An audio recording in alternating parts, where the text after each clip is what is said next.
When the US economy was hit by the 2008 financial crisis, €1 was worth about 1.6 US dollars. But a few days ago, the euro fell below parity with the US dollar, the first time since 2002.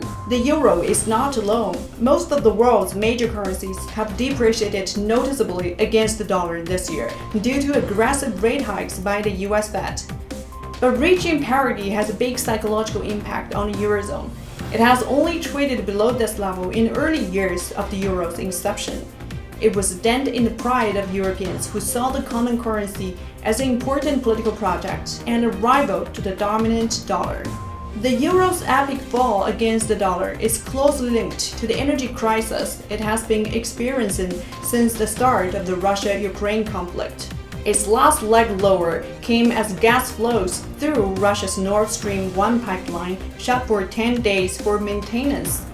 There are fears that if Moscow decides to extend the shutdown, it will force Germany, the region's leading economic powerhouse, to ration fuel for its industries and put more pressure on the euro.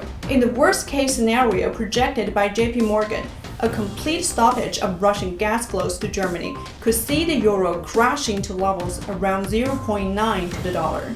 What is the fall of the euro saying? Robin Bergs, chief economist with the Institute of International Finance, said on Twitter that it's becoming increasingly clear that the Eurozone is heading into a recession. The euro area and Europe in general relies on Russian energy as a key supplier, but Western sanctions against Russia has hit energy supply hard and caused stagflation. Euro area inflation accelerated to a decades high of 8.6% in June.